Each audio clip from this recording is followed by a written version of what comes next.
This copyrighted telecast may not be reproduced, retransmitted, or used in any form without the authorized written consent of NASCAR Broadcasting. NASCAR would like to thank all of our loyal fans for your continued support, and we hope you enjoyed today's broadcast. Free everywhere. Biff likes to get it back there amongst them. He likes to have somebody to race with.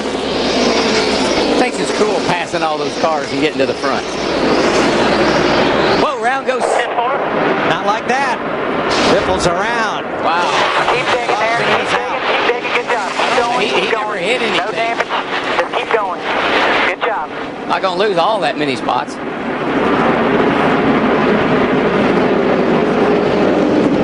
Hey guys, left front skirt just a little bit. I got the curb. 4 tires. Yeah, there's the dog leg back there, or the kink. And as you come to that kink, if you happen to hit those rumble strips, he just gets around all by himself. He was loose qualifying Larry, and guess what? He's still loose. We just had heard his radio transmission. You can see right there when the car bounced up in the air, that's when he hit those strips over there, that he was pretty loose, pretty free, he said. They restarted and they crashed in turn 2 the second time around. Same thing happened to the 2 car here that happened to Greg Biffle a moment ago. The 2 car just got a little loose up there in the middle of coming off turn 2, and he wasn't so lucky. See, Tim Fedewa in the 12 car, not very lucky either. Tim was actually having a pretty good run. A lot of damage on the 25 car of Ashton Lewis. Clint Boyer spun and Lewis could not avoid him coming around. Fedewa spun to try to avoid it. See Clint Boyer come into view backwards. Yeah, he just come off the corner there, very similar to what Biffle did, and the car got loose. He didn't have a lot of room there, and the car started taking evasive action, and the 12 got into him, the 25 did. Yeah, there just was nowhere for the 25 Ashton Lewis or the 12 of Tim Fedewa to go, which is actually a little different banking than the actual racetrack.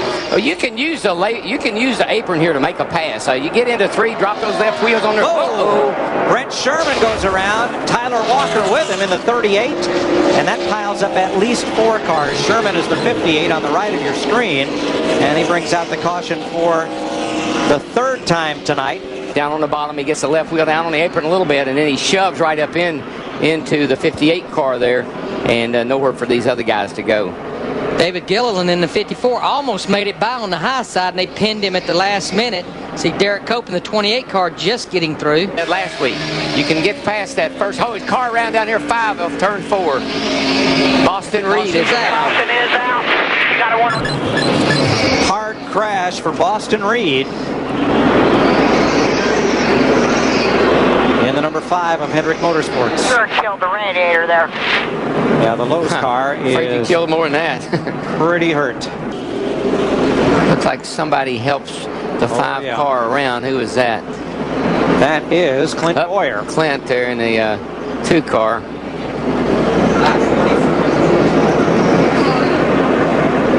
Fourth in the 66. Yeah, in the 60 of Edwards and Sorensen in the 41. They're in a little bit better shape than got one around down here off turn 4. Michelle Jourdain, the 10 car. He had such a great race coming from 40th up into the top 15. 38 got in that really, he got his whole front end knocked in as well. Oh, and that car is pounded. Lights or what it is, but these guys are driving like there's no tomorrow. Did that car just snap loose? It sure looked like it. Who just got by was our pole sitter, Casey Kane, in the 6 car, who was back there after that bad as pit well. stop. Car looks like it's working off the good. He's up to the 14th position. Oh, round goes somebody. I can't tell who it is over. Scott Legacy, the 40 car. Scott Legacy Jr.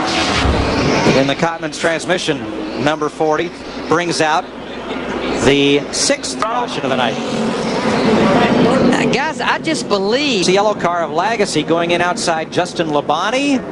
Yeah, they get together. It's just hard to run underneath somebody here, especially coming off of turn 2. After that first pit stop, back about lap 45, they had the problem with the hubcap on the right rear. They couldn't get the tire up there. He was way back in the field. Now he's working on almost back to the top 10. But there'll be another pit stop to come. That's the problem.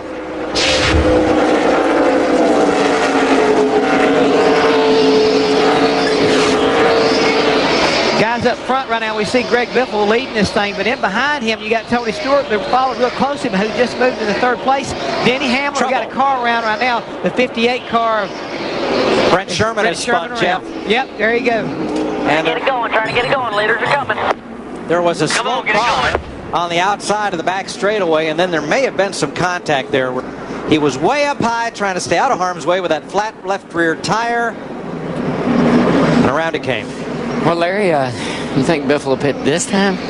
I mean, they cannot make it from here, without stopping again. But Darrell, I mean, now they're within about 20 laps. Oh, Legacy. Left front gave way, and a hard hit. Caution is out.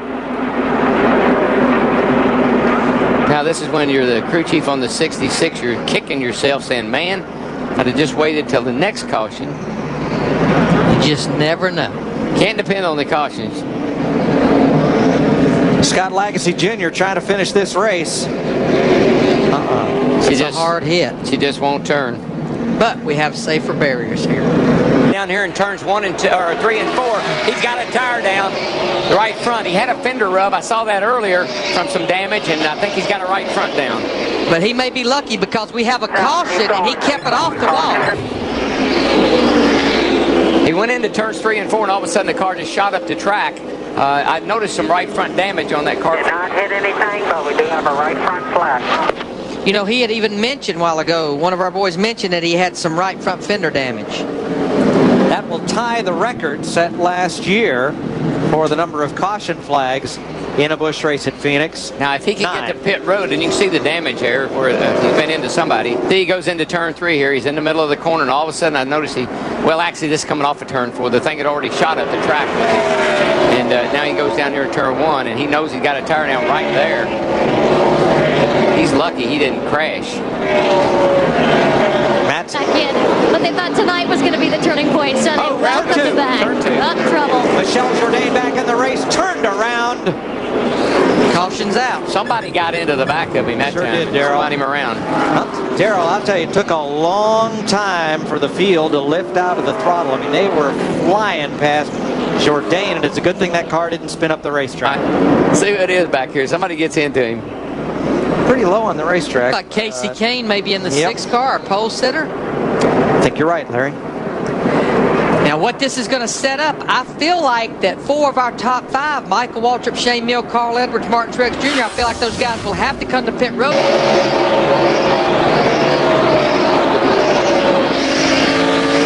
Oh, around goes somebody. John Wood into the fence, turn 2. He's going to hold it off the wall. Somebody got him going down in there. I'm not sure who it was. I think we heard it may have been the 20. Got one more coming back.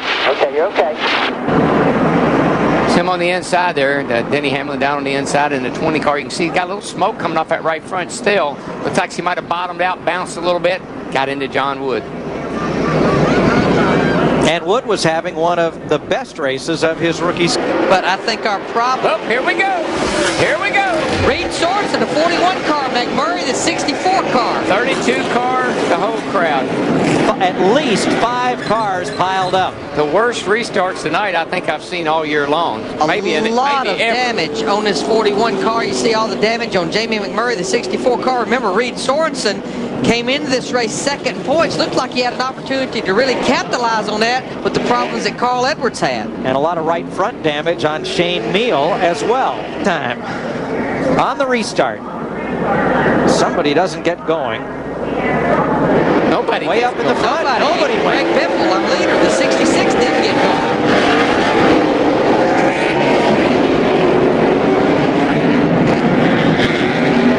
Elliott Sadler and Greg Biffle. As you look from Kenny Wallace. Oh, got one in the wall down here. Hard hit for Randy LaJoy. The Dollar General Chevy. He's going to come off turn 2 and coast down to the apron after wiping the right front off his car. I think he had a right front going. It looked like he may have had a right front problem going into 1 down there. Man, he hit hard. Look at that. Baby is caved in. It's coming right at us here.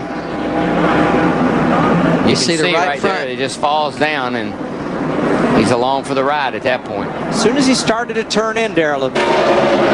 Greg Biffle, our leader right now, and Mike, you talked about him early. I'm going to give a call to Curtis Davis in that 0 car. Had a good qualifying run today. I know we've had a lot of cautions, but right now with 4 laps to go, he's still on the lead lap, about to be lapped, but still on the lead lap. You know what? David Strimy's going to catch Elliott Sadler the way he's going. What's all that smoke from? Hard to tell. There's Sadler right up ahead of Strimy, and he is catching him at a high rate of speed. Meanwhile, Hamlin and Truex side by side for 10th. Martin Truex Jr., the 8 car, a lot like Carl Edwards, they are definitely reaping the benefits of those fresher tires now. He had a tire rub on the right front there after that contact he made, but it looks like it's corrected itself at this point anyway. And it'll be 2 laps to go for Greg Biffle next time by with a 2.3 second lead. A lot of changes in the top 10 behind him. But he and Elliott Sadler. 2 to go. You got the 32 slow on the bottom down here in 2 to go. Looking for a 1-2 finish for Ford. And looking to become the first repeat winner in a Busch Series race at Phoenix. And it never fails. I mean, the man spun out in the first 10 laps of the race. He's in big trouble, and here he is going to win the race. He spins out. It turns out to be the best thing that can happen for him because it lays out his strategy for the rest of the way. Yeah. And they did catch the caution just right, which tonight there were multi chances of that. White flag. White flag, but white flag. Don't need to pass somebody else. Nice and smooth one more time.